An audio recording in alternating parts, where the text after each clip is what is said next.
Today on the Men at the Movies podcast, Morgan Snyder and I discuss company men. We discuss the unique and universal aspects of our initiation as God matures us in the faith. Join us as we discover God's truth in this movie. The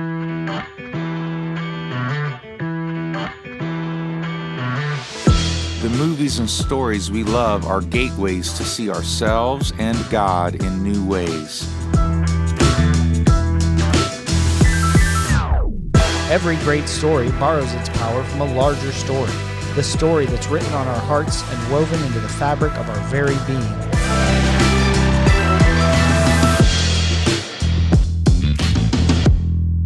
Hello and welcome to the Men at the Movies podcast. My name is Paul McDonald, and joining me all the way from Colorado is Morgan Snyder. Hey, Morg, how you doing today? Paul, I'm really happy to be with you. Man, we've done most of our time together face to face, so it's great to see you, but I wish we weren't on a screen. Oh, that'd be great. Sitting around a fire, cigars, and something tasty to drink, maybe. Really good, really good.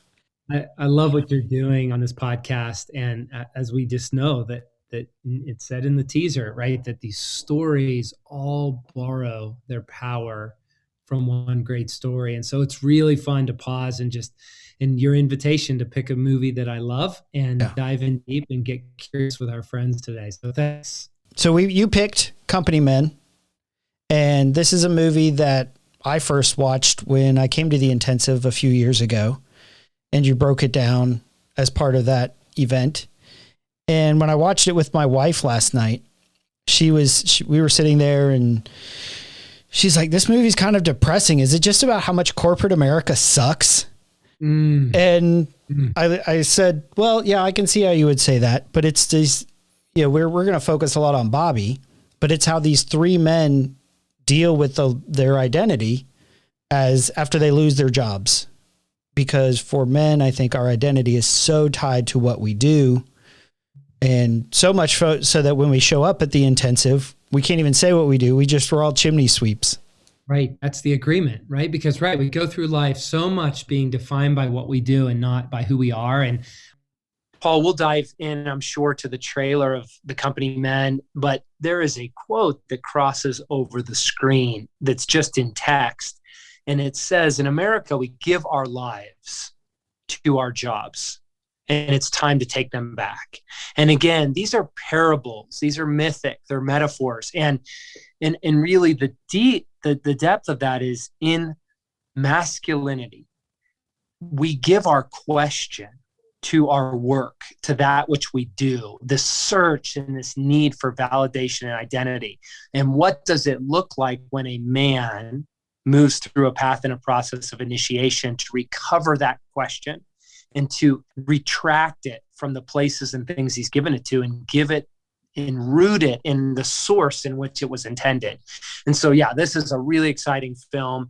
And it really also dives into the genders, because I totally appreciate what your wife said. As a first pass, a cursory glance, corporate America looks like it sucks, right? But as a man, this is all about masculine initiation. This is about what we do with our heart in the face of great trial, and how the boy inside the man gets us in a lot of trouble until he participates in a process of initiation. And I'm going to go ahead and roll the trailer. Let's do it. Up, let's go. This is called the Tiger. We do it when we need to get our energy up. Come on, no use sitting around feeling sorry for ourselves. I will win. Why? Because I have faith, courage, enthusiasm. Good.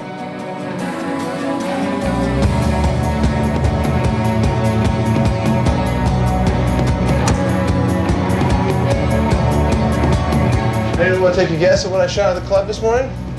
What happened? Somebody die? What's going on? The company's consolidating divisions. Difficult decisions had to be made in areas where redundancy surfaced. You're firing me? 3,000 jobs? They were good people, Jim. Hell, it's a business, not a charity. I've always told you what I thought, right or wrong, and this is wrong. I'm late for a meeting. Got one kid in college, another one going in the fall. I won't go back to a factory floor. I'll take an AK-47 to this place first. Mr. Walker. Can I speak to you for a moment? I just got thrown off the course of the club. You playing golf? Taking your Porsche detail? I need to look successful. Hi, Sally. Thanks for not returning any of my phone calls. If you do return my call, I would love to know why you fired me without any notice. You cowardly witch. See, wonder why she never calls you back. Feels good, though. Would you do the honors? Dear God, please help my dad find a job so he won't be unhappy all the time. Okay.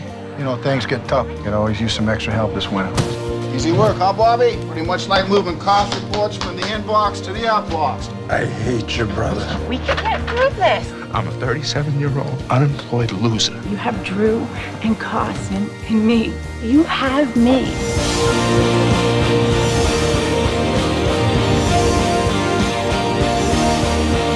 We could make something here. Start out with a crazy plan. Start slow. See if it'll grow. In. You should take that job. You're a terrible carpenter. Will win. Why? Because I have faith, courage, enthusiasm. I will win. And that was basically the Cliff Notes of the movie. It's so good. Oh, there's something powerful just hearing the audio even and not seeing the video, though I've seen that movie probably 30 times. That's a lot of times. Yeah. So we always open up the podcast with a movie. Why this movie? Like we talked about why movies are so powerful, but what is it about this movie that really it moves you? Like during the trailer, I found myself even getting emotional during a couple of those lines. Yes. Yeah. I think it's important, Paul, to pay attention to where you even felt emotional, as did I. And it's interesting how I have seen this movie a profound amount of times. And every time I experience it different because I'm in a different place. And so in some ways, it's reflecting back my own story. It's like the scriptures and the parables and how they work within us as we find ourselves, as we locate ourselves within the text. And so what I would say is it's the story of masculine initiation. And what I fundamentally believe, Paul, is the primary storyline of any of our lives is God initiating us into wholehearted maturity as men or as women. That whatever else is happening in our world, our family and our work and our geography, the primary theme is God is at work orchestrating a path and a process to make us fully human, fully alive, wholehearted, mature people that can live and operate in an interactive relationship with him. And so much of the story is what's gone wrong. Right. Where have men lost their way? Where have I lacked initiation? Where are there places wounded with me, immature in me?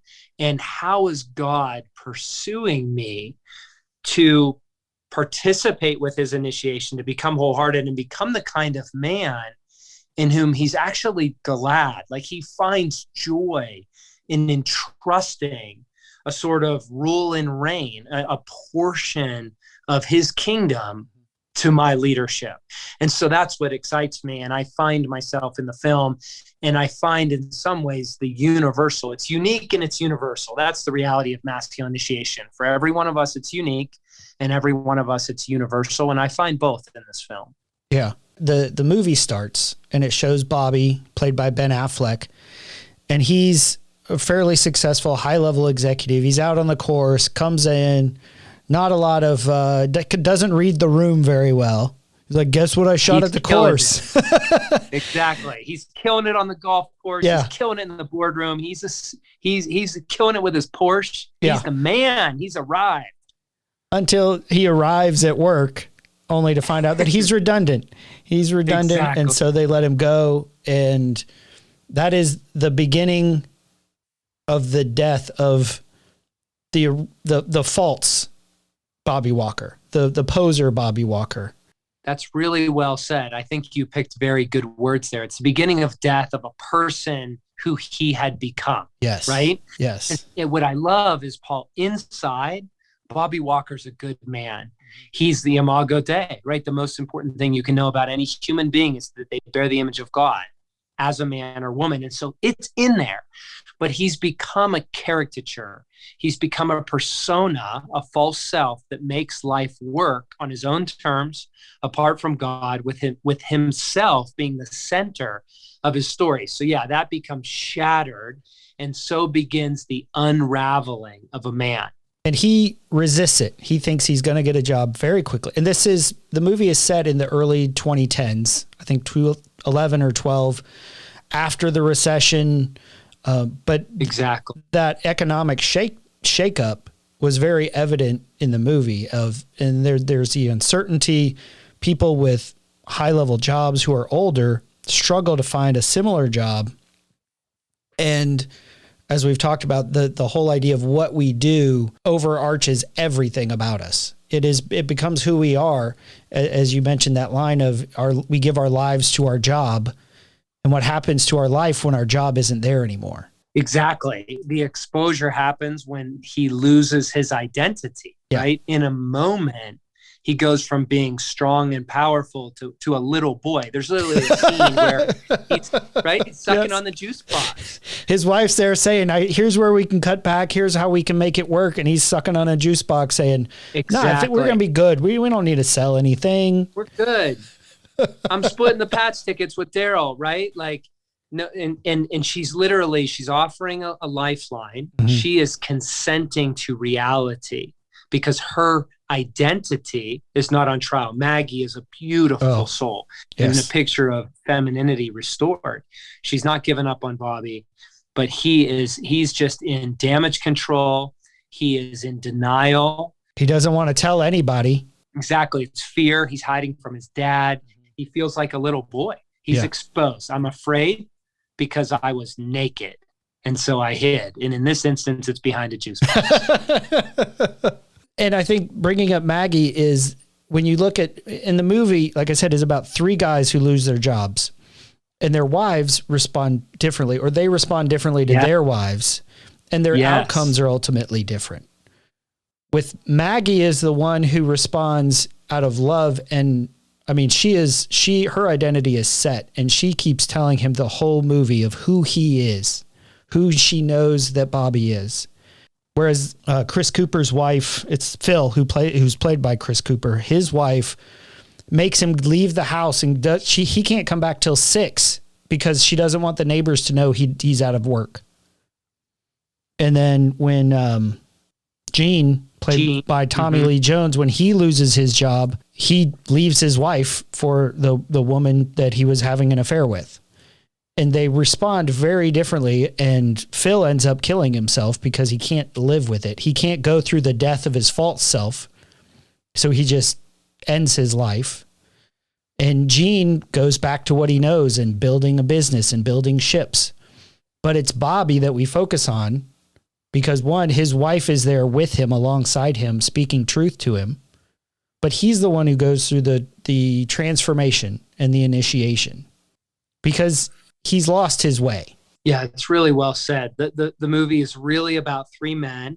And I think I would add it's about 3 men and 4 women, right? Because it's 3 men and their wives. And then it's the woman that Gene has an affair with. And I think for women listening, and I would invite your wife into this, as I would challenge her to watch it again and watch it through the lens of femininity and simply watch, what does each woman do with her feminine heart?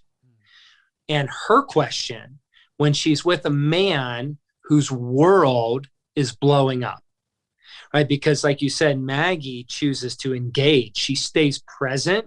She faces reality. Her question is not tied to the Porsche or the Patriot tickets or the big house with the big mortgage, right? She's willing and even interested in going back to work if that's what she has to do. And moving into her in-laws' guest bedroom with her family of 4. Like, those are holy acts. Whereas one of the other wives, like you said, like Phil's wife, she just goes to shut down. There's this really brutal moment where she wakes up, she has constant migraines. Yeah. And she says, wait while I put on my face. She literally has to put on her makeup to fake it to the world. And then Gene's wife, he's the senior VP. She's in 100% denial. She comes and asks if she can take the jet on a shopping trip. Right? Yeah. And so here she is, and she's hard. She's hard. The lines on her face are hard. Her outfits are hard. Her hair is immaculate. She is unapproachable. And she is so driven by shame. Her self-protection method is, I just choose unbelief. I'm taking the jet and I'm going shopping. And so Gene's heart is breaking because he cares. Yes. He cares for people. He cares for the company. And so Sally is this younger, beautiful woman that's in the trenches with him. Well, in some ways, she's looking for a father and not a husband. And that's the closest thing she finds is in Gene. And it becomes sexual and romantic and immoral, but it's a reach and a longing to fulfill her ache. Rather than bringing beauty and dignity, she brings her question and she ruins a marriage. And it takes two to tango. But the whole idea is every person in the film is contending with their initiation. And Bobby is really the one that chooses through a lot of pain to consent to a process that leads to restoration and therefore joy and healing of relationship. And the interesting part when you were talking about how Gene had turned to Sally, but that's what a lot of men do when their identity from work is gone. They do look to the woman to kind of validate themselves, to kind of support them. I can't think of the word, to post them up, to say, no, you're still going to make it. And so they take the question from the job to the woman in a lot of ways. And I think in that scenario, that's what Gene was doing for a little while. Right. What makes me feel good? He was medicating. It's just such an important question, right? I medicate to avoid pain, right? To avoid feeling bad because I'm looking for the answer to the question of where do I feel good?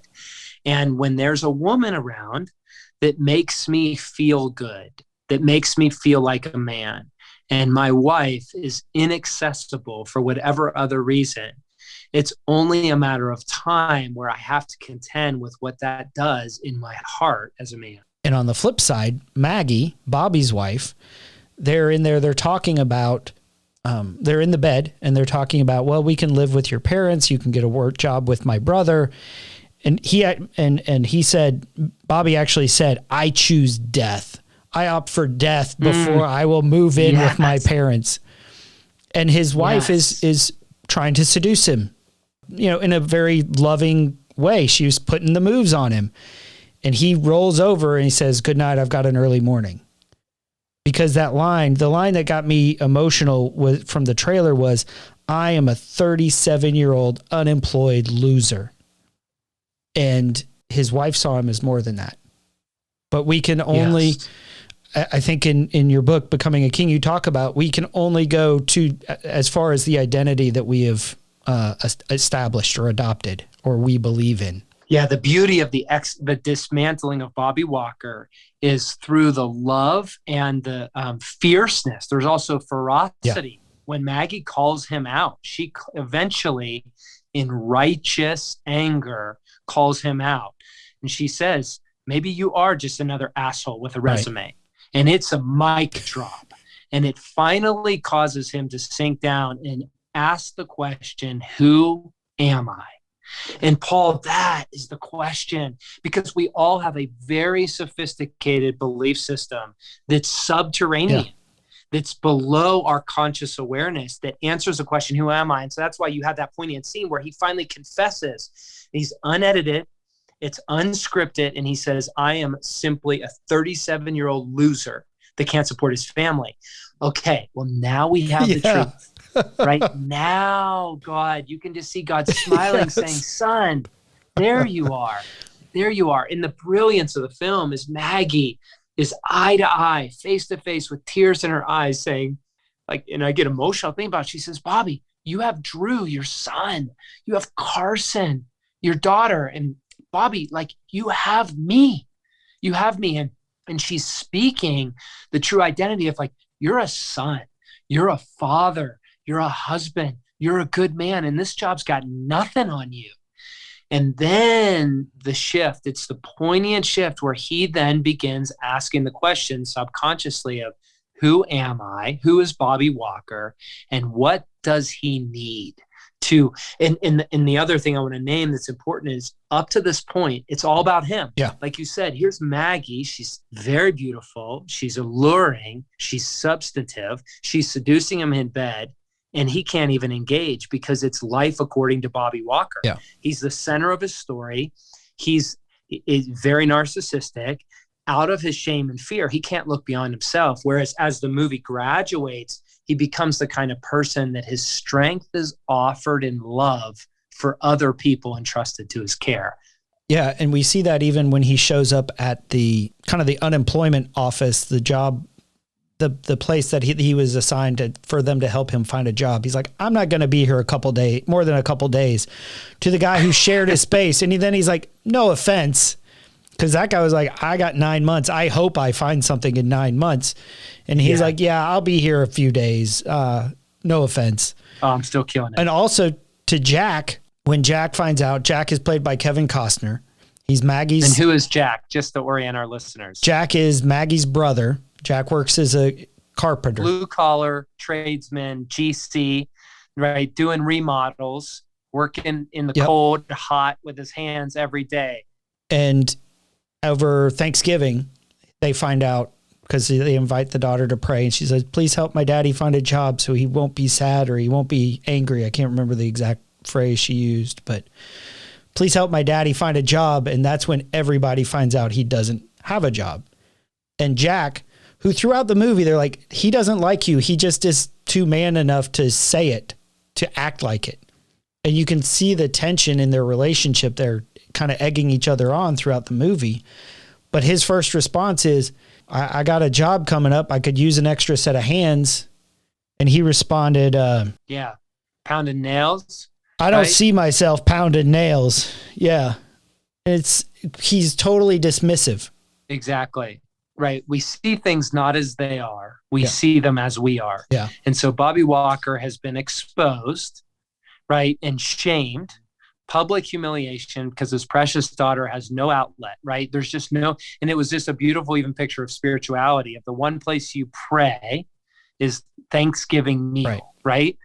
But there's really no place for spirituality. So she cries out, exposes him, and he still stays in the poster saying, my identity, I'm a corporate guy. I kill it. I'm a boardroom. You know how I play golf, right? He's still in that identity. And Jack is a gruff, loving father figure, says, I got work for you. And I don't see myself, pounding nails and hanging drywall. And then Jack turns to Maggie and he goes, your husband's such a dick. It's like, it's actually very loving. It's very true. Your husband is acting like a dick. Yeah. And this needs to be daylighted. And so that's just the brilliance of the film is now we're dealing with reality. Yeah. I've seen that in men. It's when they get real and they get honest about what they're going through that, when he says, I'm a 37-year-old unemployed loser, like you said, that's when God smiles because we don't take him. We seem to think we need to have this oppose even in our prayers. And we're like, no, I'm good. I'm just praying for this. I'm praying for that. But when we get down to what's really bothering us in the heart of the matter, and I saw this in the movie right after he has that emotional outburst with his wife. They had given his son an Xbox for Christmas. And on New Year's Eve, his son comes down. He's like, hey, Dad, will you take me over to my friend's house? I want to go over there for New Year's Eve. He's like, no, you're going to stay here. And his son's frustrated and he hits the wall as he's walking away. And Bobby chases. He's like, what's wrong with you? Why don't you go play with your Xbox? Do something. We got you that for Christmas. And Maggie says, you don't know. He returned the Xbox. He knew that we were struggling financially and he took it back. And it was at that moment, and the very next scene is Bobby going to Jack and saying, hey, Jack, is that offer still open? Yeah, it's beautiful. It's been said that there's two choices, either humility or humiliation. But there's not a third choice in this regard. Yeah. So which one do you want? Right? And there's been enough humiliation now for Bobby. Here I am. I can't offer strength to my own son. And that heartbreak, it took a broken heart to say, Uncle, I got nothing. You know, Dallas Willard has said, if you want to find God, his address is at the end of your rope. It's just beautiful when we have nothing, nothing to rely on, to set our confidence in, but God. God is generous in coming through. And so now he shows up on a job site, right? And now is the beginning of a totally different phase in the movie. If he's beyond arrogance, he's got no Porsche, he's driving a Ford Taurus, he's got no reputation, he's got no tool belt or work gloves, he's got no workwear, right? He hires everything out to hired hands, right? He pays a guy, quote unquote, to do everything, including parent his children. Well, here he is back to square one. He's actually now going through the type of initiation that would have been wonderful to have in his teenage years and in his early 20s. Because if he had had these miles, he would have been very different in the court, in the boardroom office. But now it's blisters, it's hard work, right? It's carrying sheets of drywall, carrying sheets of plywood. Ugh. Like, nobody likes carrying 4x8 sheets of plywood. And it's learning there's a way things work. Slow and steady wins the race, right? It's not cheap. It's not quick. It's not easy. And he's learning the world of masculinity on a level that he had never encountered before. And it does take humility. You know, he was going up there, and Jack was not suddenly this kind old fatherly figure. He was still busting his balls. He's like, yeah, you're moving this up here. It's just like moving cost reports from the inbox to the outbox, isn't it? Exactly. Yeah. It's in that whole busting his balls. Like, I think what's important about that, Paul, is as what's exposed, you know, things are not what they appear to be, right? Yeah. We always find that in the Gospels, that what, you know, the good guy is actually the bad guy, and things are not what they appear to be. And what we find is at first you think Bobby's an asshole and Jack's an asshole, just different version, right? Jack's the hard-nosed, blue-collar, condescending about Bobby's work. The truth is Jack is a loving man who's been initiated in a particular kind of world. He understands there's a way things work. What surfaces is his generosity. What surfaces is he doesn't need credit for success. What surfaces is he's actually a good king, stewarding a kingdom, providing winter work for people that so that he can keep them on board and not lay them off, even when he can't turn a profit. You know, he has that line of sometimes you're up, sometimes you're down. He's a man who's seen some cycles in the market, and he's not bringing his question to his world. And so what's so important about that is there's a kind of rough edge to Jack, and it's actually what Bobby needed. His world was manicured. His world was country club. His world was a beautiful resume and probably being student government president and getting a 4.0 and never having to work that hard for it. Well, and there's no shortcuts in masculine initiation. And so God is always circling back for us to recover what we never got in the season in which it was presented to us first. And so Jack is rough, but he's actually manifesting the father heart of God in many ways. And you see that you mentioned his generosity, because his first paycheck, Bobby's like, hey, you paid me $200. You overpaid me. And as you mentioned, he's just like, I guess I must have made a mistake when I wrote the check. Exactly. And then he throws a half-finished beer into the dumpster, right? There's a moment of like, yeah, that was a mistake, Bobby, right? My bad. But he could have said, hey, Bobby, like, okay, so tell me, Paul, that scene, how could it have played out, and why was it so important the way that it did play out? Well, he could have easily said, yeah, I figured you could use the money and I'm trying to help you out. And it instantly becomes charity. Yes. And he's already accepting enough. Kind of that, as you mentioned, that humiliation. Right. And humility. And that would be kicking him when he's down. Right. Yeah, it's really well said. He's been humiliated, But now for the first time in Bobby Walker's life, he's choosing humility. And so instead of saying, you're the boy, I'm the man, right? You're the subordinate, kicking him. There's some dignity of, we don't need to draw attention to this, but I want to help you out. And you know what, Bobby? You've earned a bonus. You've earned a bonus because guys like you with computer hands, carrying sheets and dealing with your blisters, good on you, mate, right? Good on you. That's what there's sort of reciprocity. And Robert Bly says it this way in his brilliant book, Iron John. He says that when there's masculine proximity, a father and a son, a man to a man, there's actually like a substance that gets passed from the man to the man. There's a soulful substance that cannot be replaced by any other means. And so the idea of him handing the physical check, right? It's not a digital deposit even in his box. It's a physical check. And then he throws the beer before it's done. And like, I don't know too many guys that waste a good beer. And there's just something as a fellow beer drinker that even communicates like, we got more than enough. We're taken care of. We're in good hands. I'm good. You're good. And so Bobby gets in his Ford Taurus, probably for the first time in his life, feeling like a man. And they go on and eventually he's been, carrying concrete up and down the stairs, carrying sheets of plywood, and somebody doesn't show up for work because he gets a drunken disorderly. Yeah. And so they said, and he says, Hey, Bobby, you got that tool belt still?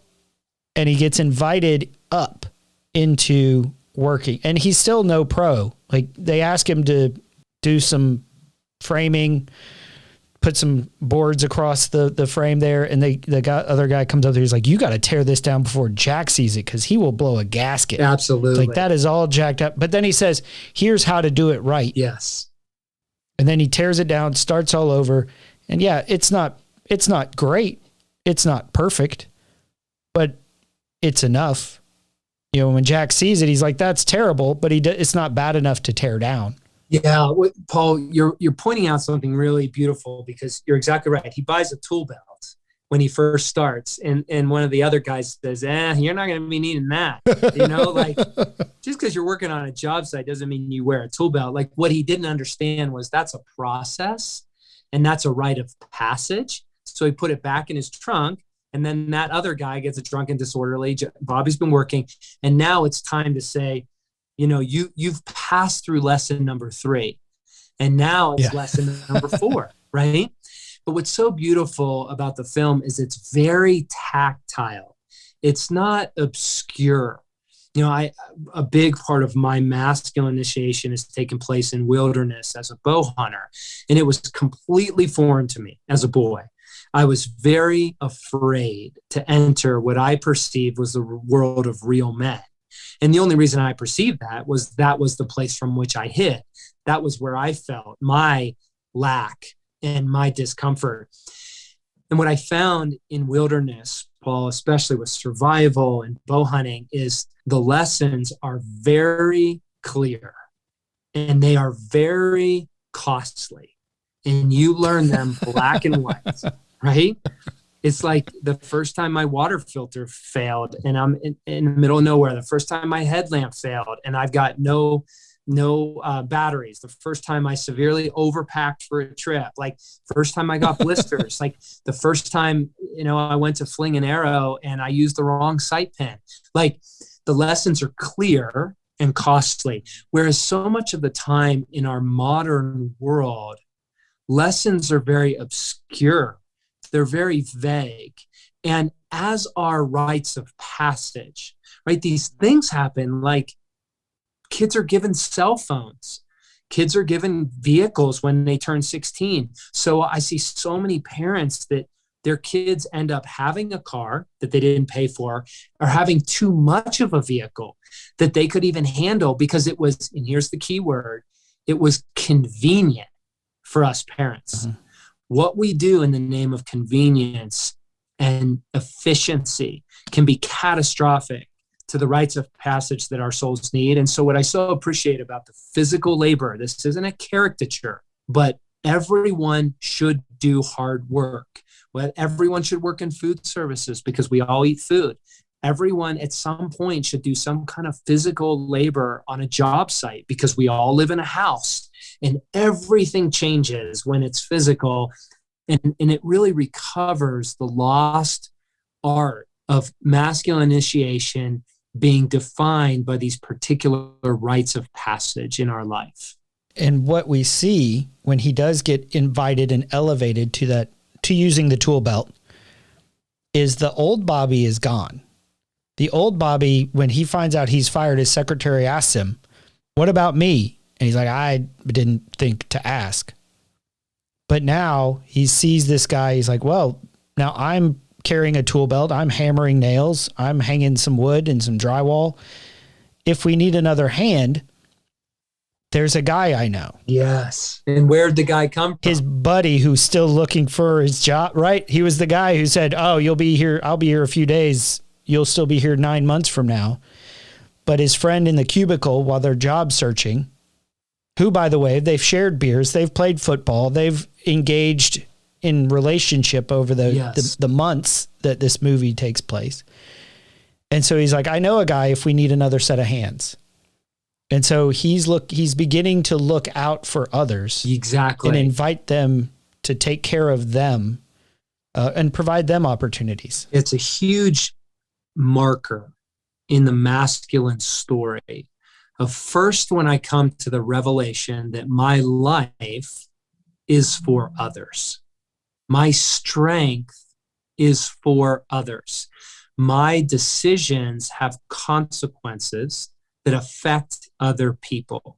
That's just a huge moment. And a secondary moment that happens down the road is when our natural reaction is to think, how do I use my strength to provide for others, right? And that's the huge shift. And I think, because in the heart, we are naturally self-centric because of the fall. Mm-hmm. We naturally define life with ourself at the center.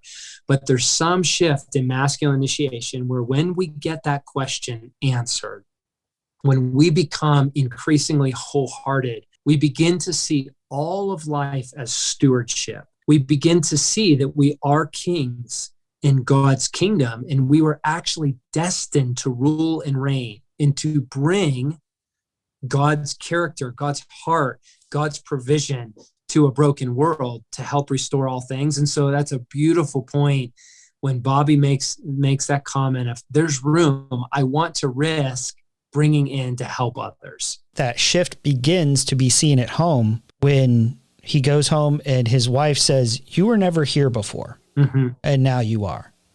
And there's a scene early in the movie where he pulls up in his Porsche, his son is out shooting hoops, and Bobby just rushes inside. Yes. Yeah, it's and brilliant. Then very late in the movie, he gets home, he opens the door, he notices his son playing basketball, and he drops his tool belt and goes and engages with his son and plays basketball. And then the very next scene, I think they're building a deck or a tree house. So he's taking what he's learned from Jack and he's investing it in time and energy and making memories with his children, building a treehouse. Exactly, right. Because the storyline of the father, Paul, is always, son, I see you. I know who you are, right? He relates to the person we are and have yet to become. So you're exactly right. Like Bobby has a heart for his kids. He has a heart for his wife. If you would ask him, like, why am I doing this? I'm doing it for my family. And that's partly true. But out of a broken heart, right, when you take away the work, what really gets exposed is you're mostly doing it to feel like a man, to prove to the world, to yourself, to God, that you have what it takes.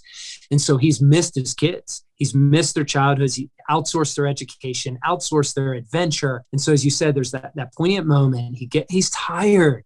He's busted his ass all day. And he reaches for the door of the house and he takes his hand off that handle. And what I love about that scene, Paul, is that the invitation, the narrow gate back to the narrow road, is always at every moment being made available to us.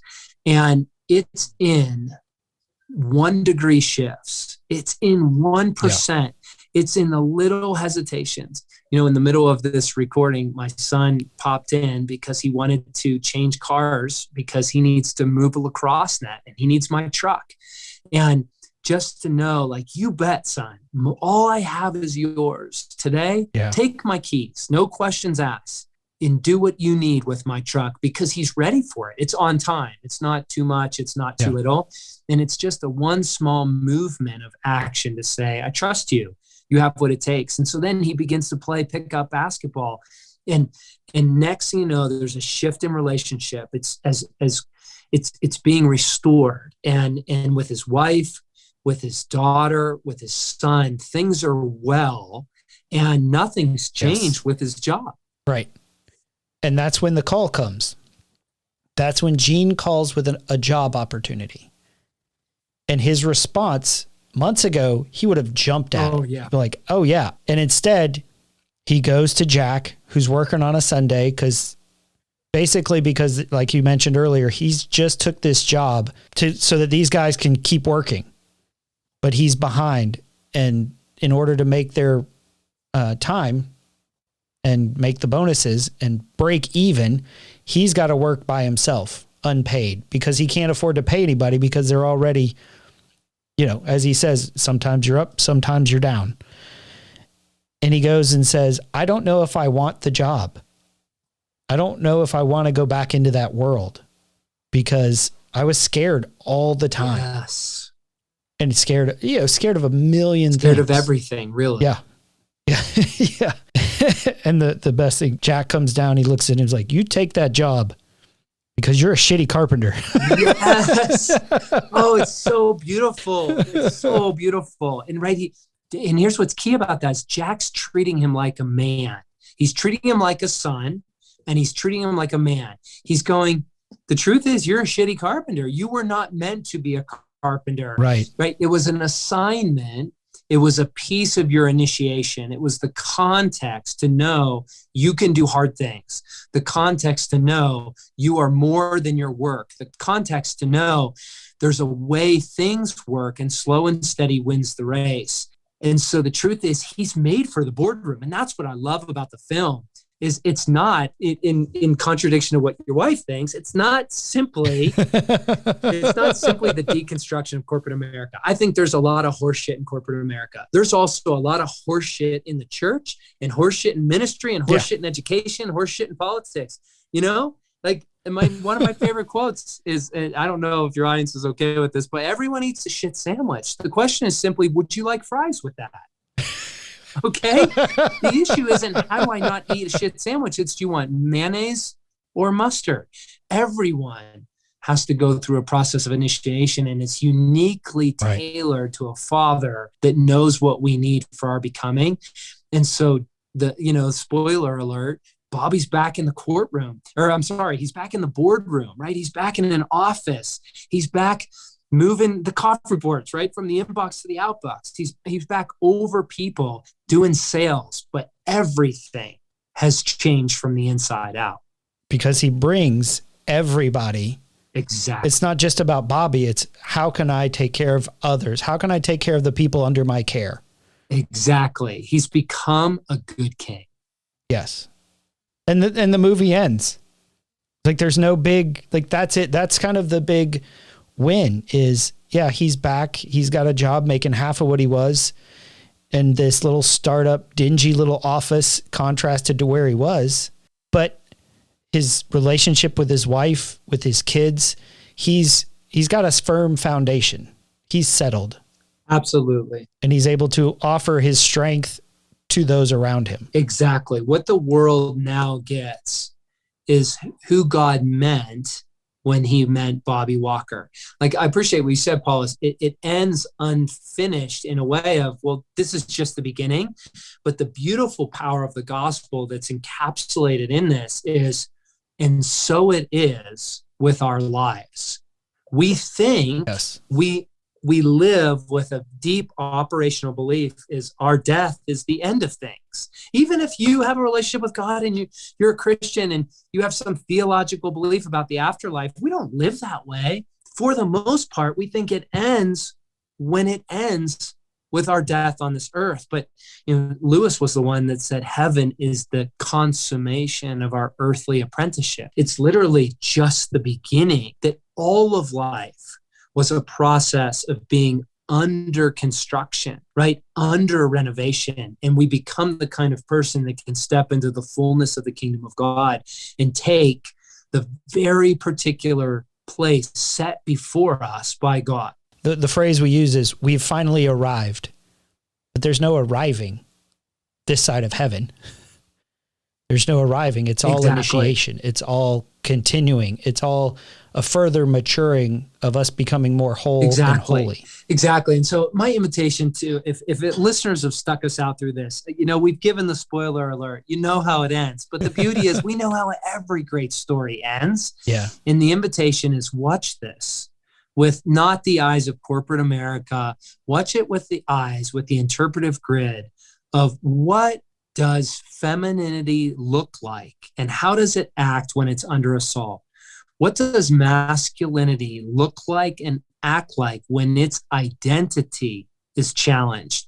What is the path and process of masculine initiation? What does a man need to become wholehearted? And what in this movie helps us understand is the true gold of a healthy marriage with true union, where two people can fight for the hearts of each other, can learn how to lead with, I'm sorry, I was wrong.